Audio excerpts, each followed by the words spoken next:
Welcome to another video. Today we are going to talk on pulmonary ventilation and events of respiration. So we have to start with, first of all, what is ventilation? Now if we define ventilation is, so ventilation is entry of air into the alveoli and break from alveoli into the air. So this is a simple definition of ventilation, that it is simply entry of air into the alveoli and back from alveoli into the air. If we talk about that, what are the different events which take place during pulmonary ventilation? So there are two type of events. Number one, ventilation, and number second is diffusion. So what is ventilation? Ventilation, as we talk here, it is the entry of air into the alveoli and back from alveoli into the air. This is called ventilation. And diffusion, it is the entry of air from alveoli to blood and back from blood into the alveoli. So these are few basic mechanisms which happens during the process of ventilation. So to understand better the process of ventilation, first of all we have to draw lungs to understand some simple concepts. So here are lungs. Sorry for my pathetic drawing. So if we say this is the trachea, these are the two bronchi, and these are the two lungs. So on the lungs there are special coverings on the both lungs. This covering is known as pleura. Now pleura consists of, it is a serous membrane.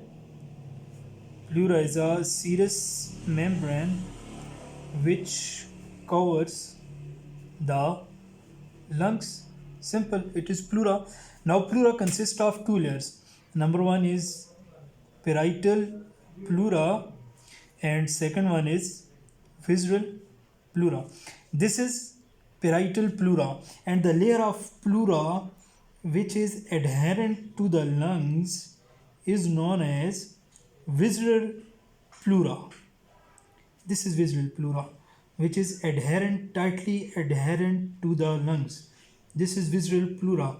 And the layer which is in direct contact with the ribs is known as parietal pleura.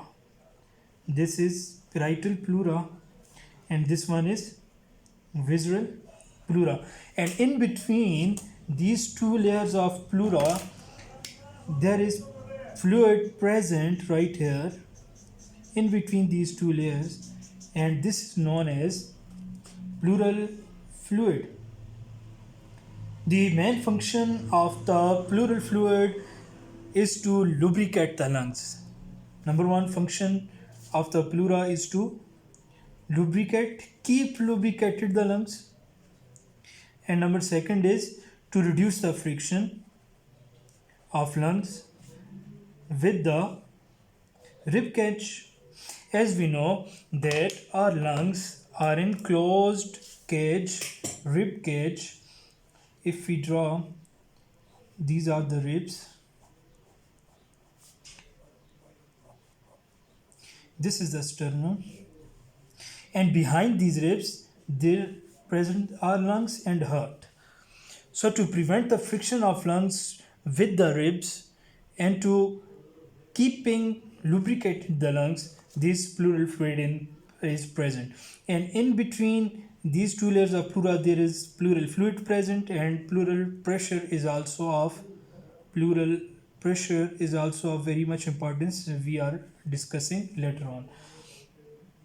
So this is the simple and easy introduction of pulmonary ventilation. Now, if we talk about the diameters, of the lungs, so there are 2 to 3 diameters. Number one, um, let me make ribs right here. So these are the ribs. Now, the pressures right here. Number one is posterior anterior pressure, posterior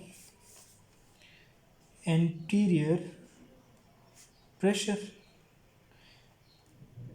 the pressure between are the diameter.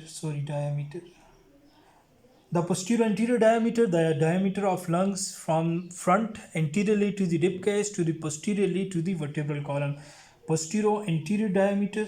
Second one is horizontal diameter.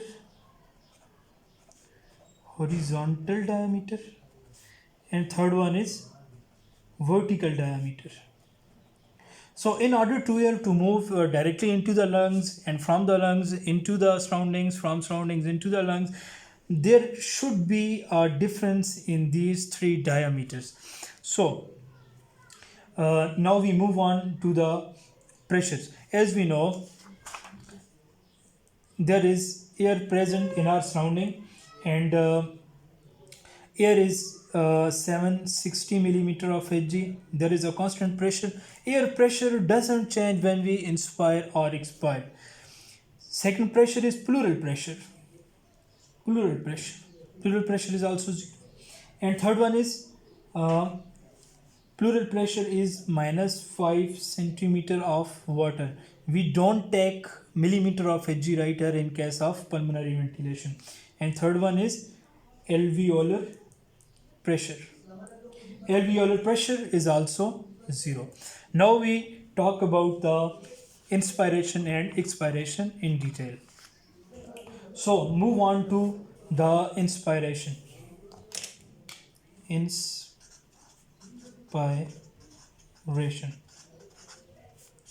So what are the events which takes place during the inspiration? Number one, as we talked in the previous video, that inspiration is the active process by using our muscles. So one thing I left here, there is also a muscle present here, which is known as muscle which is present here, which is also important in respiration. The only muscle which is actively involved in the respiration, this is the diaphragm. So the changes in the diaphragm when it contracts or when it relaxes, there should be a superior inferior diameter changes. We talk about in inspiration right now.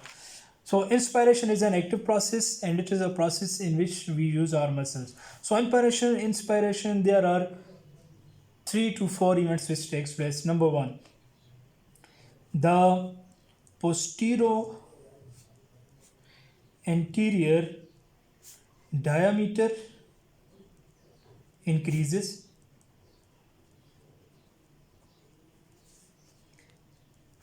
Superior inferior diameter also increases.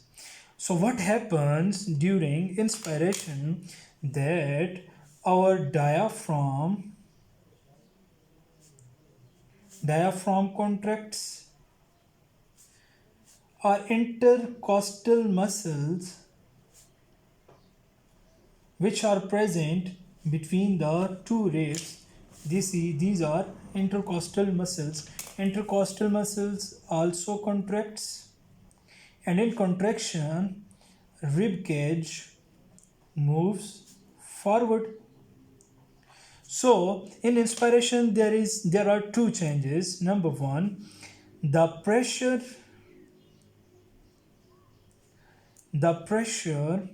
and volume. Volume increases in inspiration and pressure decreases in the inspiration, as we know from the Boyle's law that volume is inversely proportional to the pressure. If pressure increases, the volume should decrease, and if volume increases, the pressure should decrease. So in inspiration, the volume increases and the pressure decreases. So in result, the air from the surrounding rushes into the alveoli. So this is the basic concept. Now if we talk about in the language of pressure, so in inspiration, the air pressure remains zero. The alveolar pressure drops from 0 to the -1, and the pleural pressure, which is -5 centimeter of water, fall to -7.5 centimeter of water. So these are the few changes which leads to air rushes into the alveoli. Air rushes into the alveoli. If we sum it up, diaphragm contracts, intercostal muscle contracts. In result, the pressure decreases, volume in the lung increases, air remains constant as it is 760 millimeter of Hg, alveolar pressure decreases and pleural pressure decreases. In result, the air rushes into the alveoli. Now, if we talk about the expiration,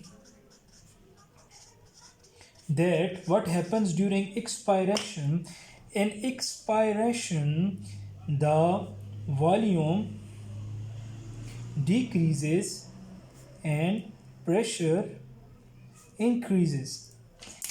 If we draw a diagram right here, if these are the lungs and this is the diaphragm in inspiration, this is a diaphragm in inspiration, in expiration the diaphragm relaxes, so the volume increases. The intercostal muscles, if I wrote here, number 1, diaphragm relaxes, intercostal muscles also relaxes.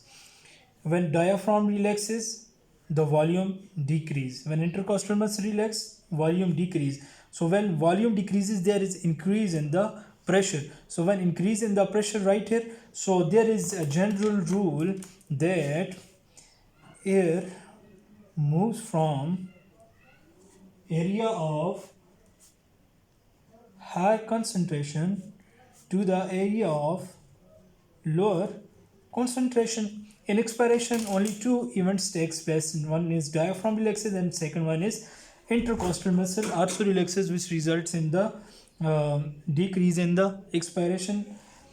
Now if we talk about in the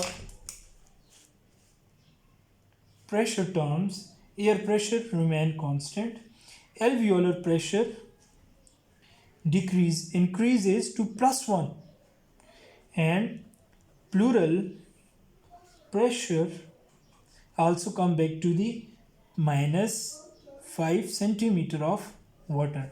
So these are the few events which takes place during the process of the pulmonary ventilation. Now there are two terms which are very important. Number 1 is transpulmonary pressure. That what is transpulmonary pressure? Transpulmonary pressure, it is the recoil pressure.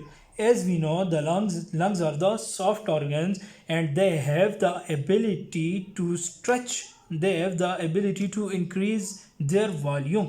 So as we know, if we take the example of rubber band, there is a rubber band. In rubber band there is tensile strength, there is ability of flexibility. So if we stretch it, it increases right here. So if we leave it, it come back to this position. So if lungs are normally like this, and inspiration the lung volume increases to this, if the air come out from the lungs, so there is a recoil pressure. So this recoil pressure is known as the transpulmonary pressure. There is another term which is used commonly in the pulmonary ventilation is a compliance. Now, what is a compliance? It is the extent to which lungs can expand. So these two are both confusing terms: transpulmonary pressure and compliance. Transpulmonary pressure, it is a recoil pressure, and compliance, it is the extent to which lungs can expand with increase in transpulmonary pressure. So these are the few common terms which are used in the pulmonary ventilation. Now, as we know, the pulmonary ventilation consists of only two events. Number one is inspiration and second one is expiration. In inspiration, the volume of the lungs increases, pressure in the lungs decreases. If we talk about it, the diaphragm contracts, intercostal muscle also contracts, there is increase in volume, so air rushes into the alveoli, and same happens in the expiration when all the things got reversed. Now there are two terms which are known as, number one, pulmonary ventilation, and second one is alveolar ventilation. Alveolar ventilation. The pulmonary ventilation, it is the amount of air moving in and out of respiratory tract. This is the pulmonary ventilation.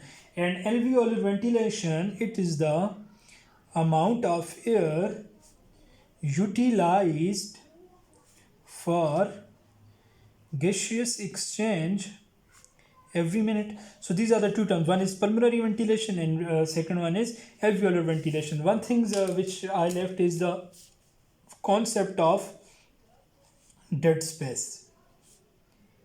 As we know, our respiratory tract starts from nose up till the secondary bronchi.